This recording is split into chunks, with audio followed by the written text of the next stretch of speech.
and welcome back to the hot stage via the hot lap. We are looking at Rally de Portugal. Now, apologies for a preview. I was far too busy, to be honest. I did not have time, so I do apologise. Also, thank you. We've now finally reached just over 1,000 subscribers. So this is the first video at 1,000 subscribers. Thank you very much. I'll be doing some special kind of video to celebrate. Anyway, you want to know about the rally. You want to know about the Rally de Portugal. And it's quite interesting. It's really, really close. But before we get into that, as you can see the thumbnail, disaster for Elfyn EVANS. Yes. Can you, here's a question. Can you read a book while driving on the motorway? You probably could. Could you read a book while going down some country roads? Maybe. Bumpy country roads? Probably not. Gravel country roads? Definitely not, I hear. Well, now imagine you've lost that book and you're reading on a tiny phone screen that you have to keep zooming in and zooming out in relation to all the corners you're doing, because that is exactly what happened to Elfyn EVANS and Martin Scott. Pray tell. Well, co-driver Scott Martin of the Scots, he found himself relying on his mobile phone to relay pace notes to Elfyn EVANS after misplacing his physical notebook on a Friday afternoon at Vodafone de Portugal. So poor old Scott Martin, there was shots of he was writing something down and he literally just left it on the table. And as they saw, if you look I'm sure if you look at the rally highlights, it's going to be there. Now panic ensued between the British duo before the second running of one of the stages when Scott Martin discovered that his pace notebook containing what was crucial details of every twist and turn of the stage had gone awry. It had gone astray. He'd lost it. Well, really, he'd actually left it back at the station, so to speak. Now, with no time to spare, he ingeniously resorted to using his backup, his mobile phone access to digital copy of the notes. However,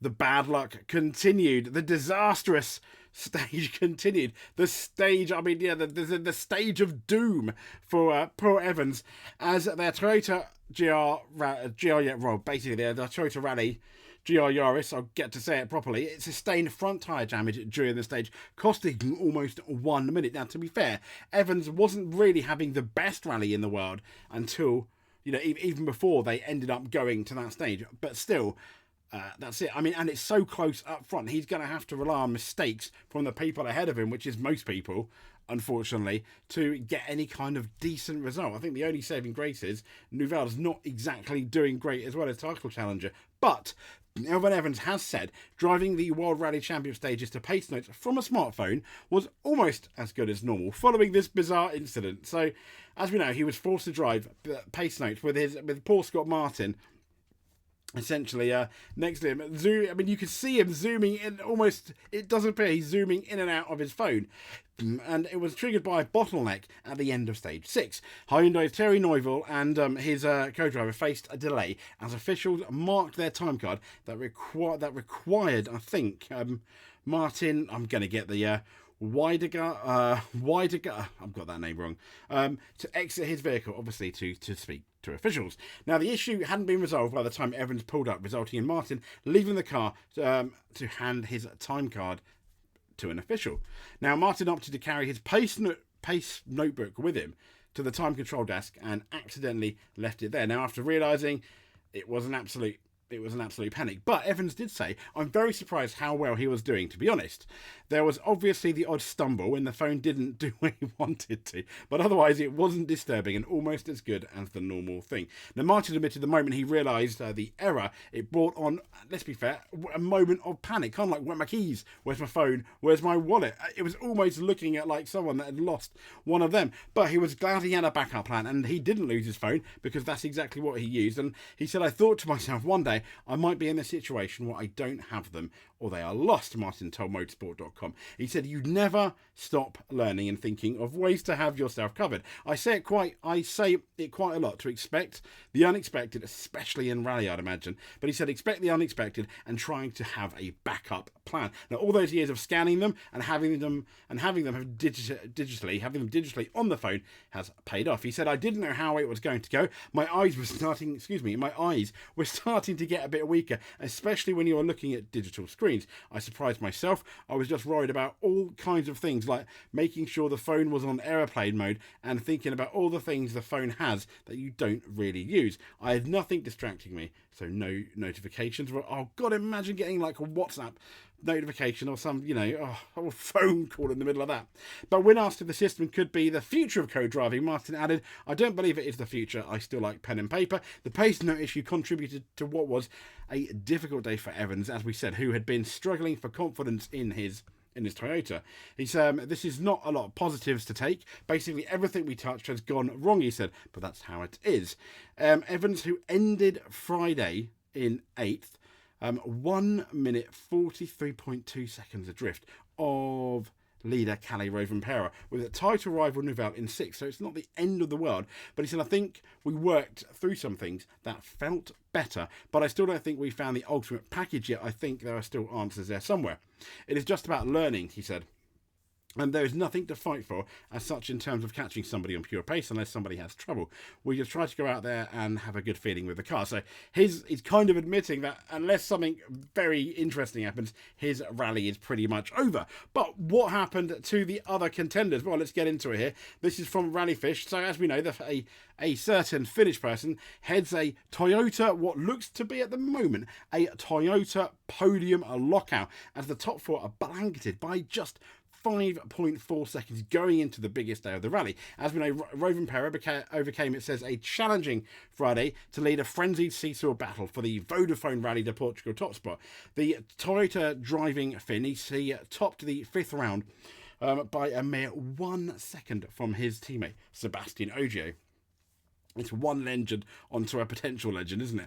On a day marked by 5 different stage winners, resulting in the top 4 crews separated by just 5.4 seconds. Imagine that. And I mean, they're saying time management did understandably prove a crucial role. Pirelli's soft compound was favoured for the morning services, while hard tyres came into play in the afternoon. Ogier's had a late surge, and that ended up propelling him from 4th to 2nd overall. He could have potentially led overnight were it not for an intercom failure during SS5, and he had hybrid power loss on SS8. Katsuta lived up to his promise to push hard from the outset, clinching the stage 1 win, as well as setting top 3 times on both runs of Argonil. He was happy to bring up the rear of the Toyota 1-2-3 overnight, despite falling 3.7, a disaster. That's certainly catchable, isn't it? Behind Ogier, while Octanic completed the day just 0.7 seconds further back in 4th after admitting to a not nice feeling behind the wheel of his Hyundai. And as we know, we talked about Adrian Former. He headed Evans on his return to the service park, while Gregor Monster and the WRC2 leader Oliver Solberg completed the top 10. Saturday, as we know, hosts the longest leg, 145 kilometres. But the leading positions for the rally, if you want to know, Rovanperä is leading, 1 hour 25 minutes, and we have Ogier in 2nd, just 1 second off. Now 4.7 seconds off is Katsuta. Then Octanic, 5.4 seconds off. It's absolutely immense, isn't it? What a battle we're going to have tomorrow. Sordo is 5th, or today at the time of recording, because I'm recording it just after midnight, and Nouvelle is 6th. To be fair, any of the top 6, other than, could potentially win. Evans, no. But I think any of the top 6 could potentially win. It's most likely to come from any of those top 4. Could Katsuta get his first ever rally win? That would be absolutely amazing. I'll be all for that. Excuse the Formula 1 news. It's not Formula 1 news. It's rally news. But yeah, that would be absolutely amazing. So I would love Katsuta to get his first rally. I mean, as Rovanperä and Ogier, would they make a mistake? They hardly do, to be honest. Are they going to push each other into little mistakes, allowing Katsuta through? Or maybe, Tanak. I mean, let's be fair, out of those top 4, he is the one that absolutely has to win. Tanak has to win this rally, I think, to save his championship. He absolutely does. If he doesn't, I'm not suggesting his championship is over, but people are going to continue asking questions. Then he's going to continue to have to take more risks, and more risks is not necessarily good. And what is Sunday going to bring with the, let's be fair, the absolutely horrible point system in relation to Evans? Can he at least do what Hyundai have done so well on a Sunday and make the most of it? All these questions to be asked over the next 2 days. If you like what you see, please give us a subscribe. Thank you so much for the 1,000 subscribers. That's absolutely fantastic. And we will speak to you soon. Stay tuned, Rally Portugal. It's going to be a close one.